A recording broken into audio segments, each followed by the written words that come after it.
खरगे जी, 1998 में ममता जी लेफ्ट के खिलाफ लड़ रही थी और लेफ्ट वायलेंस के खिलाफ उन्होंने कांग्रेस पार्टी पे को छोड़ के चले गए, ये बोल के कि प्रोटेक्ट नहीं कर रही कांग्रेस लीडरशिप लेफ्ट की वायलेंस के खिलाफ जो हो रहा है। तो आज की डेट में आपके वेस्ट बंगाल के प्रेसिडेंट हैं अधीर रंजन चौधरी, वो टीएमसी की वायलेंस के खिलाफ बोल रहे हैं। तो क्या वो 98 वाली स्थिति दोबारा रिपीट तो नहीं कर रहे? नहीं, ये देखो, अब मैं किसी एक इंडिविजुअल व्यक्ति के बारे में बोलना नहीं चाहता। वो भी हमारे लड़ाकू सिपाही है, कांग्रेस पार्टी का, वेस्ट बंगाल के नेता है। तो ये जो चंद लोग ये उठाने की कोशिश कर रहे हैं कि हम जो गठबंधन किए हैं लेफ्ट के साथ, वो नहीं चाहते थे टीएमसी के लोग। तो इसीलिए थोड़े लोग वो इसको अलग ढंग से बात करने की कोशिश कर रहे हैं, लेकिन ऐसा नहीं होगा। कांग्रेस पार्टी मजबूत है, एक दूसरे को समझती है, और यहाँ पर जो हो गया है, हाई कमांड ने ये निर्णय लिया है कि लेफ्ट के साथ गठबंधन होना चाहिए, और उसी पे हम चल रहे हैं। खरगे जी, 4 फेज़ का चुनाव हो चुका है, लगभग 380 सीट का चुनाव की पोलिंग हो चुकी है। कल 5वें फेज़ की पोलिंग है। आपको अभी तक के रुझान देखते हुए इंडिया पार्टीज और कांग्रेस पार्टी का क्या आंकलन लग रहा है, क्या असेसमेंट लग रही है? देखिए, हम तो सब तरफ घूमे हैं, हमको तो ये अंदाज़ा लग रहा है, और एक भारी अंडर करंट चल रही है, और कांग्रेस पार्टी इस बार ज़्यादा सीटें लाएंगी, और गठबंधन के जितने भी हमारे साथी हैं वो भी, और हम मिलके ज़्यादा से ज़्यादा सीट हम लाएंगे, और बीजेपी को सत्ता में आने के लिए जितने सीट होना है उतने नहीं मिलेंगे, हम उसको रोक पाएंगे। ये एक असेसमेंट मुझे मिला, तो इसीलिए मैं समझूंगा कि इस बार बीजेपी की सरकार नहीं बनेगी। मतलब आप एक चेंज देख रहे हैं देश में? देश में चेंज भी देख रहे हैं, और जनता खुद लड़ रही है हमारे तरफ से। हम नहीं लड़ रहे खास करके एक व्यक्ति के खिलाफ। जिस विचारधारा पे हम चलना चाहते हैं, उस विचारधारा को लोगों ने सपोर्ट करके वो खुद ही एजेंडा चला रहे हैं, और वो खुद लड़ रहे हैं बीजेपी और मोदी जी के खिलाफ। तो इससे जाहिर है कि वो पीछे रहेंगे और हम लोग आगे निकल चलेंगे। तो आपको इतना कॉन्फिडेंस कहाँ से आ रहा है? मुझे कॉन्फिडेंस जो आ रहा है, जब मैं हर स्टेट में गया और 2-3 मीटिंगें हर स्टेट में जो मैं लिया, तो उस आधार पर मैं बोल रहा हूँ कि पहले लोग कैसा हमको रिसीव करते थे, कितने लोग जमते थे, और जब हम बात करते हैं तो कैसा रिस्पॉन्ड करते हैं, उस आधार पे एक। और दूसरा क्या है कि लोग महंगाई से तरस रहे हैं, और महंगाई उनके सामने एक बहुत बड़ा मुद्दा है, और नौकरियां नहीं है, अनएम्प्लॉयमेंट बढ़ गया है। और शायद मैं ये कहूँगा कि 100 साल में इतना अनएम्प्लॉयमेंट नहीं था, और ये अपनी इन्फ्लेशन भी ऐसी नहीं। तो ये दोनों चीज़ें लोगों को भारी पड़ी है, और लोग ये चाहते हैं कि ये सरकार एम्प्लॉयमेंट भी नहीं दे सकती और कीमतें भी घटा नहीं सकती, तो ये कोई फ़ायदा नहीं इनके। और ये सरकार बहुत झूठ बोलती है कि हर चीज़ हर वक्त कोई ना कोई एक नया चीज़ लाते हैं, और लाकर वो कहते हैं कि हम आपके लिए ये कर रहे। फॉर एग्जांपल काला धन का बात किया उन्होंने, 15 लाख का, नहीं कर पाए। उसके बाद उन्होंने कहा कि हर साल 2 करोड़ नौकरी देता हूँ, वो नहीं कर पाए। तीसरी बात उन्होंने कहा किसानों के लिए हम तो उनकी आमदनी दुप्पट कर देंगे, वो नहीं कर पाए। और जो भी नौजवान लोग पहले मिलिट्री में भर्ती होना चाहते थे तो उनकी परमानेंट नौकरी मिलती थी उनको, तो इन्होंने वो अग्निवीर स्कीम लाकर सिर्फ 4 साल में उनको रिटायर कर दिया। उनको कोई पेंशन नहीं, उनको कोई एश्योर्ड नौकरी नहीं है, तो ये पक्की नौकरी नहीं है। इससे लोग परेशान हैं। और SC/ST की बात की तो बैकलॉग फिलअप नहीं करे, और जितने इनको नौकरियां मिलने चाहिए थे, 30 लाख नौकरियां सेंट्रल गवर्नमेंट में खाली है, वो भर्ती नहीं कर रहे। इसका मतलब क्या है कि वो शेड्यूल्ड कास्ट को भी नौकरी देना नहीं चाहते, ट्राइबल आदिवासी को भी नहीं देना चाहते हैं, OBC को जो हिस्सा मिलना चाहिए वो भी नहीं दे रहे। और जो इधर इधर अमेंडमेंट हुआ, इकोनॉमिकली जो लोग वीक है, चाहे वो किसी कम्युनिटी के हो, तो उनको भी नहीं मिल रहा। यानी जो वायदे करे हैं, जो उन्होंने ये कहा कि नौकरी देंगे, ये है सो नौकरी भी वो लोग छीन ले रहे हैं। पहले शुरू में उन्होंने लोगों को भड़काया, लोगों को इमोशनली लूटा। अब वो बात नहीं है, लोग समझ चुके हैं। और बार बार हम कितने बार बोलेंगे, राम मंदिर का इशू बार बार बोलना, हिंदू मुसलमान का बार बार बोलना, हिंदुस्तान पाकिस्तान का बोलना, ये तो देखो देश के लिए हमारी पार्टी तो मिट मर चुकी है। वो तो पहले से हम फाइट करते आए, अपनी जान दी है, हम आज़ादी लाए। महात्मा गांधी जी, जवाहरलाल नेहरू जी, वल्लभ भाई पटेल जी, अब्दुल कलाम आज़ाद, कितने लोग हमारे देश के लिए लड़े हैं और अपनी कुर्बानियाँ दी है।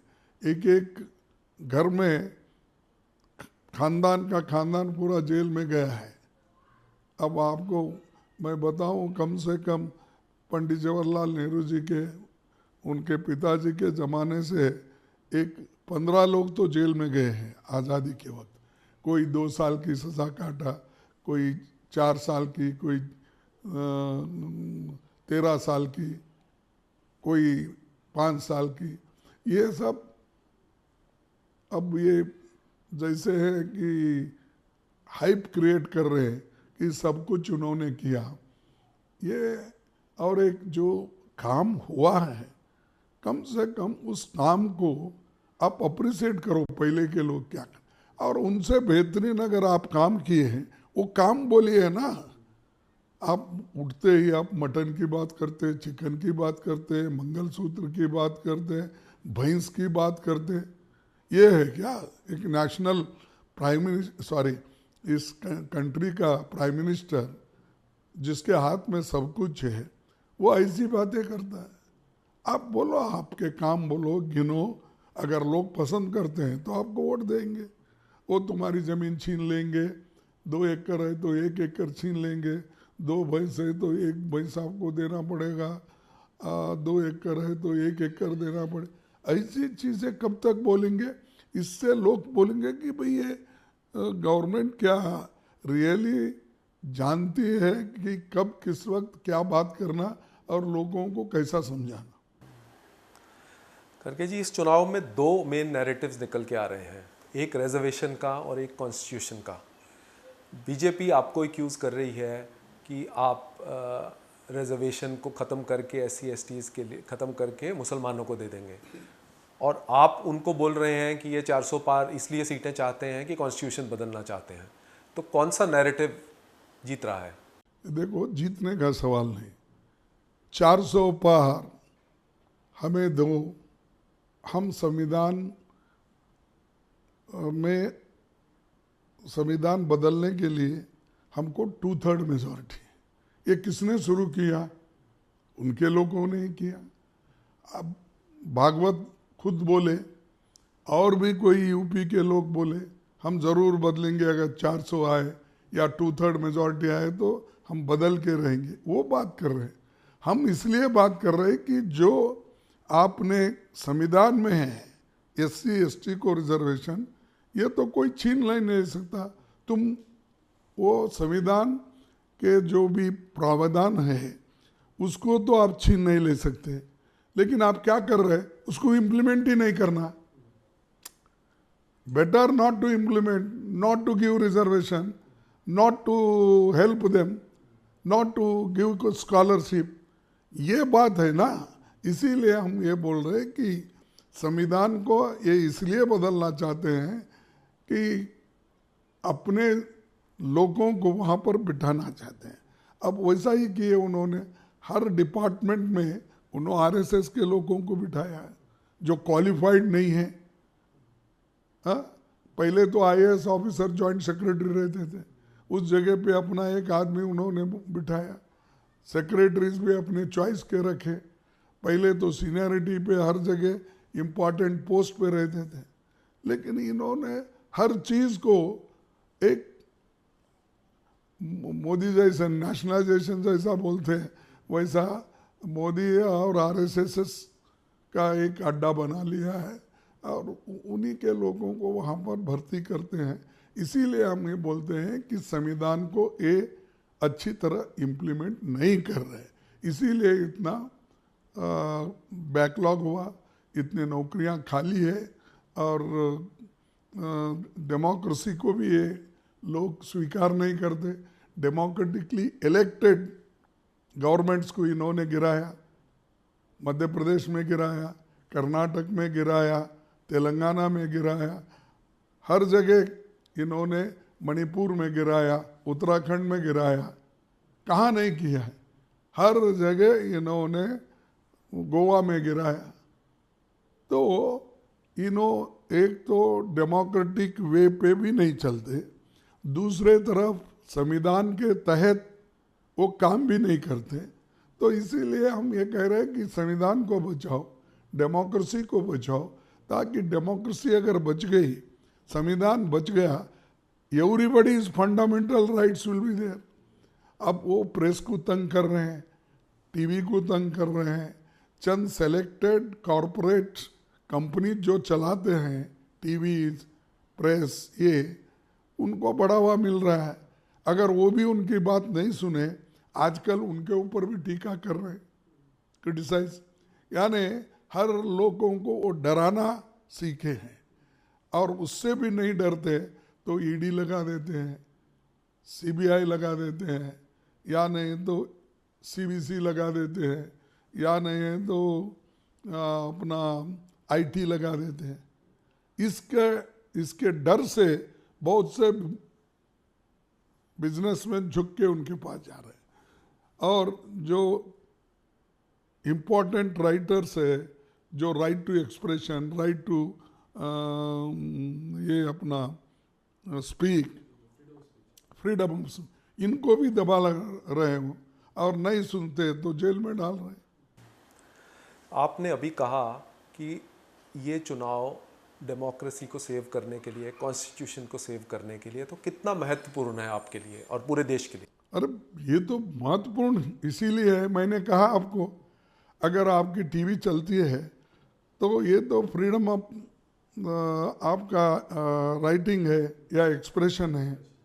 हाँ, तो अगर वो ही नहीं है तो तुम्हारी टीवी क्या काम करेगी, प्रेस क्या काम करेगा, और आप लिखेंगे कैसा, आप बोलेंगे कैसा, ये सबके लिए महत्व का है।